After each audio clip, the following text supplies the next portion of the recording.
Bom, então a ideia é que nós darmos seguimento, né, a essa parte de transtornos relacionados a trauma e estressores, tentando aqui compreender uma base geral, né, uma base conceitual mais geral em relação a essas questões ligadas a trauma e estressores, para nós discutirmos, tomando a questão do TEPT, trauma e estressores, como um estudo de caso, né? Nós avançarmos daí no nosso estudo em psicopatologia cognitiva experimental. Então, a ideia aqui é nós entrarmos hoje numa compreensão um pouquinho mais profunda sobre o que são os critérios diagnósticos. Tá? Então, começando para a gente criar aqui uma base comum, né? Uma ideia geral comum, né? Para nós darmos a mesma linguagem aqui. Né? O que é o transtorno de estresse pós-traumático, TEPT? Né? Depende muito de qual o sistema de classificação, o sistema diagnóstico que você utiliza. Né? Por quê? Porque até então, nas edições anteriores do DSM, né, do Manual Diagnóstico e Estatístico de Transtornos Mentais, que é editado então pela Associação Psiquiátrica Americana, e nas revisões, né, da Classificação Internacional de Doenças, a CID, né, que é editada pela Organização Mundial de Saúde, né, até então, estas versões elas tinham muita correspondência, né? E no caso do transtorno de estresse pós-traumático, que é um transtorno relativamente comum e recente, né? Então, é um transtorno comum porque é de uma alta prevalência, é um transtorno recente no sentido de que ele foi, na década de 80, assim reconhecido como tal, como um transtorno mental, não que as pessoas não sofressem de problemas dessa natureza antes, né?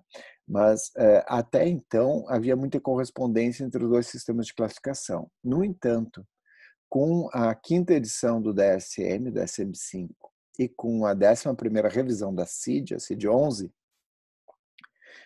houve aqui uma ruptura importante do ponto de vista desses dois sistemas no que do ponto de vista de definição e dos critérios diagnósticos do transtorno de estresse pós-traumático. Então, vejam vocês, nós estamos numa situação assim, onde nós temos duas maneiras de diagnosticar TEPT que são diferentes. E eu já vou explicar um pouquinho dessas diferenças. Em termos gerais, né, o DSM-5 ele entende, né, que o transtorno de estresse pós-traumático ele é um transtorno, né, cujos critérios diagnósticos envolvem aí 20 diferentes sinais e sintomas, agrupados em 4 clusters ou grupos de sintomas ou dimensões. Né? Um foco muito maior, então, como são 20 em sintomas mais gerais, onde o indivíduo tem que, né, preencher, né, um de 2 sintomas, dependendo, né, ou pelo menos 3 de 5, dependendo aí do cluster, né, do critério do grupo de sintomas que a gente estiver olhando. Então, tem um subtipo dissociativo de TEPT, né, que não existia no DSM-4, né? E é muito diferente da classificação da CID, aonde são 6 sinais e sintomas, agrupados em 3 dimensões. O foco aqui é nos sintomas centrais e tem um diagnóstico, um critério diagnóstico para TEPT complexo, que não existe no DSM-5. Tá? Então, o subtipo dissociativo do TEPT não existe na CID-11 e o TEPT complexo não existe no DSM-5. Na CID-11 são 6 sintomas, né? No DSM-5 são 20 sintomas. Tá? E isso tem a ver um pouco com a filosofia por trás, né, de cada uma dessas abordagens. Né? O DSM-5 ele é muito focado, né, para o profissional, para o psicólogo e psiquiatra. Né? Esses são os profissionais que mais notavelmente usam o DSM. né? A CID já ela é mais voltada para a área médica como um todo, não só os profissionais, e para a área de saúde como um todo, não só os profissionais de saúde mental, né? E por trás disso está a ideia de que grande parte da atenção primária em saúde mental no mundo não é feita por psicólogos ou psiquiatras, né? São médicos de família, são clínicos gerais, são outros profissionais que atuam na área, né, da saúde e até mesmo da saúde mental, que não tem essa formação altamente especializada, que é um psicólogo clínico ou um psiquiatra, um médico psiquiatra. Tá? Então, no mundo é assim, né? Então, quando a gente olha para isso, a filosofia por trás aqui da CID-11 quais são os sintomas nucleares, né? Porque um clínico geral não vai, né, claramente não vai lembrar de quais são os 20 sintomas para diagnóstico de TEPT presentes no DSM-5, né? Então, quais são os sintomas nucleares da doença, aqui da síndrome, né? E aí, então, nós temos aqui 2 sintomas de intrusão, 2 sintomas de evitação e 2 sintomas de estabilidade fisiológica aumentada, tá? Ou reatividade. Tá? E aqui, e o estado atual disso é que esses grupos, eles realmente, né, o grupo da EPA e o grupo da Organização Mundial da Saúde, houve uma cisão aqui muito, muito forte. Tá? Então, assim, com críticas muito intensas e publicações, né, nas publicações, claro, é um nível mais educado de tratar isto, mas nos congressos as coisas, né, são até né, muito, enfim, uma nota muito intensa. Assim. Dito isso, isso traz um problema importante do ponto de vista da prática clínica, né? Porque são 2 modelos diferentes para compreender o transtorno, e também traz implicações importantes do ponto de vista de pesquisa, né? Esses critérios, esses conjuntos de critérios diagnósticos diferentes produzem diferentes dados de prevalência. Tá? Então, isso é importante. Do ponto de vista da prática clínica, né, os instrumentos padrão ouro para o DSM-5 são a CAPS, que é uma entrevista, CAPS-5, e a PCL-5, que é um questionário. Né? Nós, junto com outros colegas, mas nós fizemos aí a tradução e adaptação da PCL-5 para o Brasil, né? E nós também fizemos a tradução e adaptação do ITQ, que é o International Trauma Questionnaire, para o Brasil. A gente tentou fazer isso com grupos de colegas de diferentes cidades no Brasil para ter uma maior diversidade do ponto de vista linguístico, né, e idiomático aí, né, também. Então, a gente está trabalhando bem por dentro dessas coisas, mas são questões bem, bem importantes aqui. Tá? Então, no DSM-5, o TEPT ele está num capítulo que se chama Transtornos relacionados a trauma e estressores. Né? Isso é um capítulo novo. Né? Até o DSM-4, DSM-4-TR, o TEPT estava dentro dos transtornos de ansiedade. Mas é óbvio que uma enorme quantidade de evidência foi acumulada ao longo dos anos, né? Indicando que o TEPT era diferente de outros transtornos de ansiedade. Né? Então, esse capítulo de transtornos relacionados a trauma e estressores, ele está entre o capítulo, né, dos transtornos obsessivos compulsivos e estereotípicos, né, e os transtornos dissociativos. Não por acaso, né, tem uma coisa tem uma ideia aqui dimensional por trás disso. Tá? O que está no capítulo de transtornos relacionados a trauma e estressores? Né? 2 transtornos mais comumente diagnosticados na infância, né? O transtorno de apego reativo, o transtorno de interação social desinibida, TEPT, né? Com o subtipo dissociativo. E aí tem uma novidade no DSM-5, que é um subconjunto específico de critérios diagnósticos para TEPT em criança de 0 a 6 anos, né? Além daquela modificação dos critérios para adultos, né, aquela modificação que se faz para crianças com 6 ou mais anos. Tá? E aí, o subtipo dissociativo, o transtorno de estresse agudo, os transtornos de adaptação, os seus subtipos, né? Outros transtornos relacionados a trauma e estressores, por exemplo, transtorno de luto complexo persistente e transtornos relacionados a trauma e estressores não especificados. Qual é digamos, a arquitetura aqui dessa síndrome, né? Ela é visualmente isso aqui, né? Você tem ali, eu vou detalhar rapidamente, mas tem uma exposição real à ameaça, né? Você tem aqui uma característica, né, de como isso pode acontecer, né?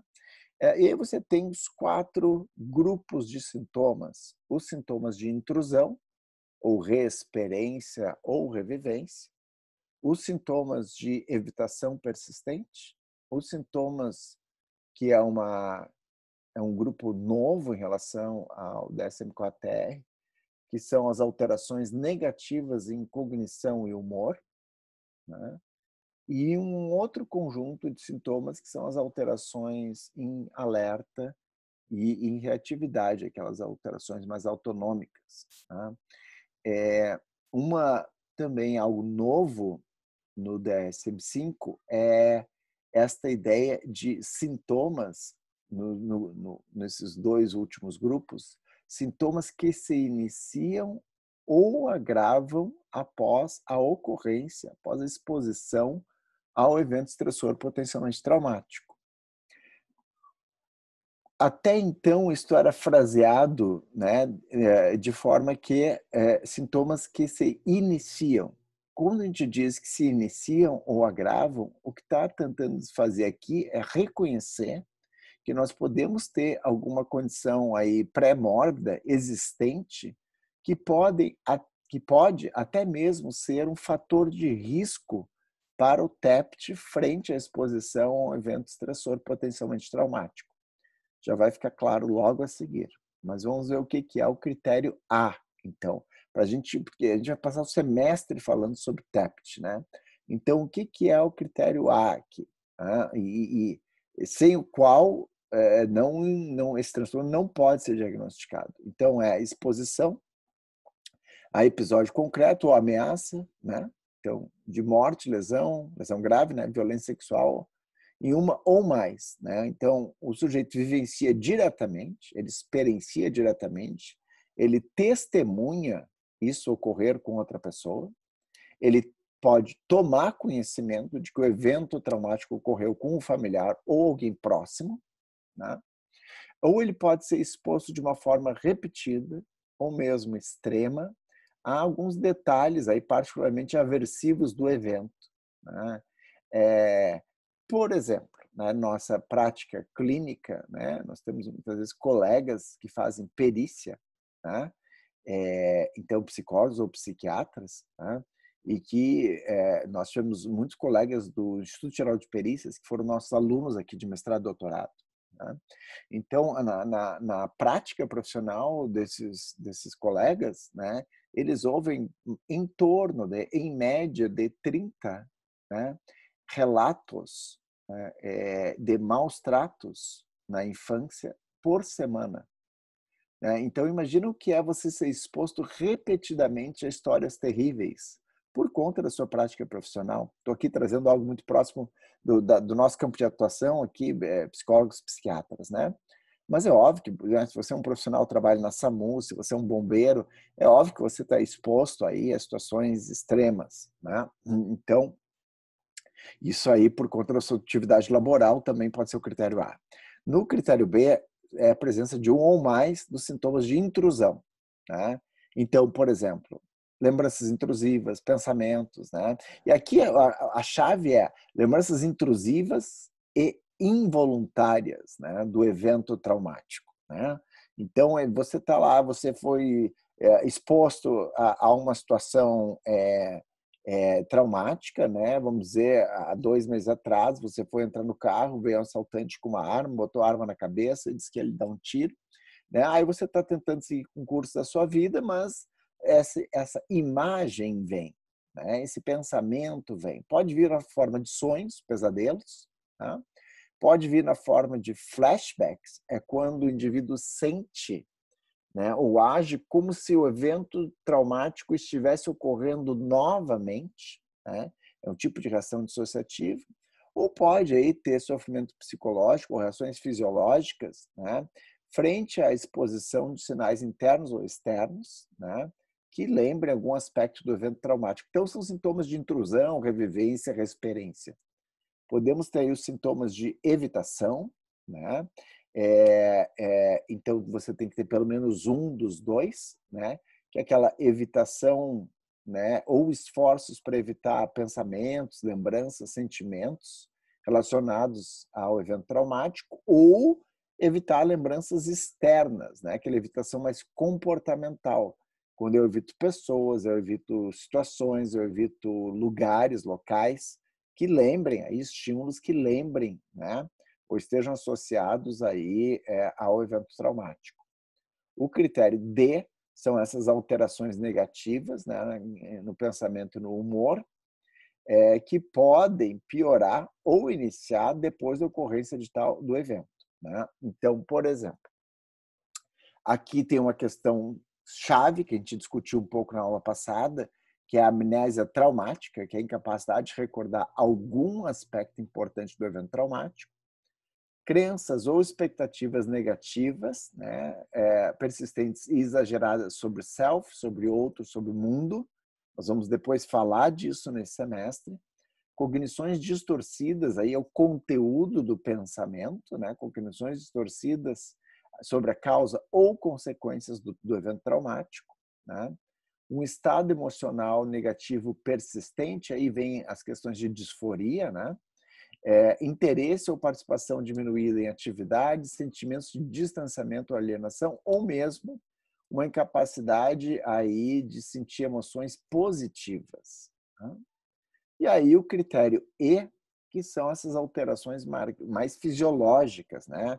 Então, alterações na estabilidade e na reatividade associadas ao evento, começando ou piorando. De novo, nós podemos ter algumas dessas questões que são fatores de risco aqui, tá?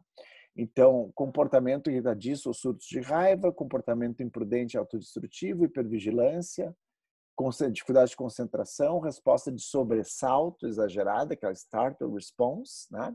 Perturbação do sono, tá? E aí são aqueles critérios, né, aonde os sintomas devem durar mais de um mês, né? Isso aí deve causar sofrimento e não se deve a efeito fisiológico de substância ou condição médica, tá? Então, esses são os critérios para TEPT, tá? E aí nós podemos ter o TEPT com subtipo dissociativo, e isso é uma questão super importante, né? O subtipo dissociativo de TEPT, ele parece ter realmente um outro funcionamento do ponto de vista da fisiologia e também da neurofisiologia, né? Então, do indivíduo, né? Então, aqui o subtipo dissociativo, né, tem a ver com sintomas de despersonalização ou desrealização, né? Então, despersonalização, aquela experiência de sentir separado, distanciado, como se fosse um observador externo do próprio corpo, por exemplo, né? Aquela ideia de tu te observar como se aqueles lá estivesse passando em câmera lenta, né? E a desrealização, que é a experiência persistente ou recorrente de irrealidade do ambiente, né? Então, é algo quando o ambiente é percebido como se fosse um sonho, né? Ou como algo irreal, ok? E aí nós temos um especificador para o TEPT, que é aquele TEPT com expressão tardia, né? Que, se vocês lembrarem da aula anterior, né, um dos cursos de resposta é esse. A pessoa começa com baixas reações, né, e com o passar do tempo, então, após 6 meses, né, pelo menos após 6 meses, aí essas reações se apresentam de tal magnitude que justificam o estabelecimento do diagnóstico, tá? Uma ideia aqui associada ao TEPT é possivelmente, isso não é algo do DSM, mas é uma concepção sobre o fenômeno, é a ideia do TEPT como um transtorno de espectro. Tá? Então, nós podemos ter aqui, né, uma multiplicidade de apresentações clínicas. Né? Nós temos muita variabilidade no estresse pós-traumático do ponto de vista da apresentação clínica dos pacientes. Tá? Quando a gente usa, por exemplo, os critérios do DSM-4, né, nós podemos ter, pelo menos, aí, empiricamente identificar diferentes cursos. Né? Nós temos, por exemplo, um curso que tem a ver com indivíduos com alta sintomatologia. Aqui, né, são os critérios do DSM-4, né? Então, mas aqui, então, aqui na linha verde, indivíduos com muita sintomatologia. Na linha vermelha, indivíduos onde predomina os sintomas de reexperiência e ansiedade, ou revivência, ou intrusão e ansiedade. Já na linha azul, indivíduos onde predominam os sintomas de disforia, aqueles sintomas mais relacionados à depressão, alguns dos quais hoje inseridos no cluster, né, de alterações negativas de cognição e humor. Tá? Quando a gente olha os critérios do DSM-5 e a gente faz análise combinatória disso, você pode ter mais de 160 mil tipos de apresentação clínica de TEPT. Né? Quando a gente pensa, então, isso, né, essa enorme variabilidade que existe do ponto de vista dos sintomas nesta síndrome, usando aqui os critérios do DSM, né, os critérios da CID são bem mais restritos, o que, obviamente, deriva disso é que talvez tratamentos que funcionem para um subtipo ou para um grupo de pacientes com TEPT não necessariamente funcionem para outros pacientes com TEPT. De fato, quando a gente vai olhar evidências sobre tratamentos, né, 1/4 dos pacientes não responde bem aos tratamentos disponíveis, né, sendo a psicoterapia a melhor forma de tratamento. Tá? Então, mais ou menos 1/4 aí não responde. Tá?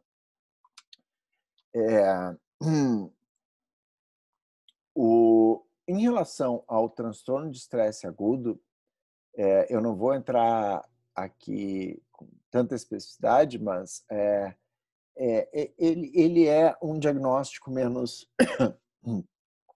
preciso, vamos dizer assim. Né? Ele foi introduzido no DSM-4, né? Para dar conta, né, das primeiras 4 semanas de apresentação sintomática.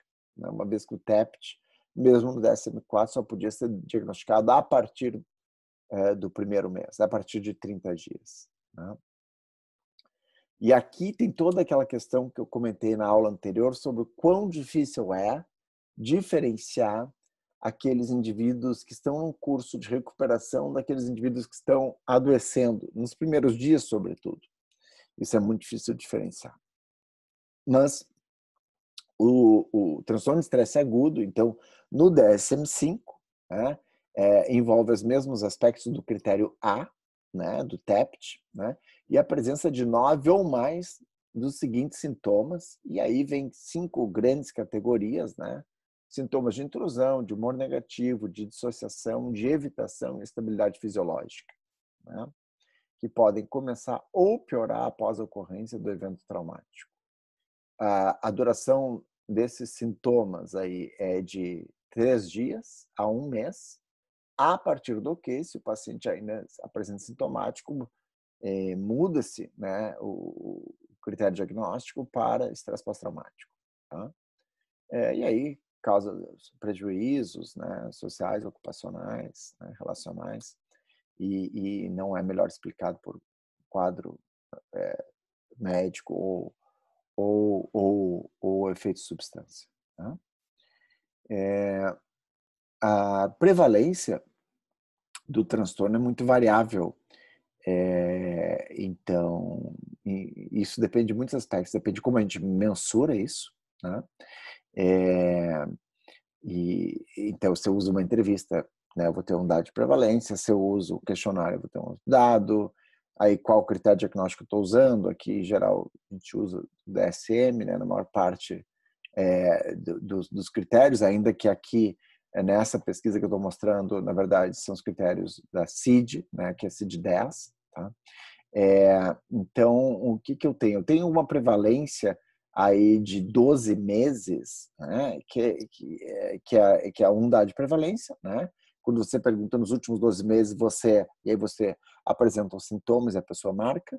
E a outra dado de prevalência é a prevalência ao longo da vida, né, o lifetime. Né? Então, é a prevalência ao longo da vida, que são os prevalentes 12 meses. Né? Aí vocês podem ver que tem uma certa variabilidade, né? Nos países europeus, né, tem algo que chama atenção, especialmente na Irlanda do Norte, aí tem toda a questão do conflito, né, que ainda se apresenta, né, aí nos Estados Unidos chama atenção sempre os dados de violência urbana, né, o quanto isso é algo prevalente, né? No Brasil são dados de São Paulo, mas a gente tem dados relativamente confiáveis de São Paulo, Rio de Janeiro, mas não tem uma estimativa nacional, né? Quando a gente olha a prevalência ao longo da vida, que são os critérios do DSM, né, nós imaginamos algo em torno entre 8% a 9%, isso é algo altíssimo, né? É provavelmente o quarto ou quinto transtorno mental mais comum. Isso significa que na sua prática clínica você vai encontrar estresse pós-traumático. Os dados de prevalência de estresse agudo são muito menos confiáveis, portanto, essa elevadíssima variabilidade, né? E tem uma questão importante aqui, para a gente pensar, né? Normalmente, né, o transtorno de estresse pós-traumático vem acompanhado de algum outro transtorno mental, né? Então, aqui a comorbidade ela é a regra nesse transtorno, certo?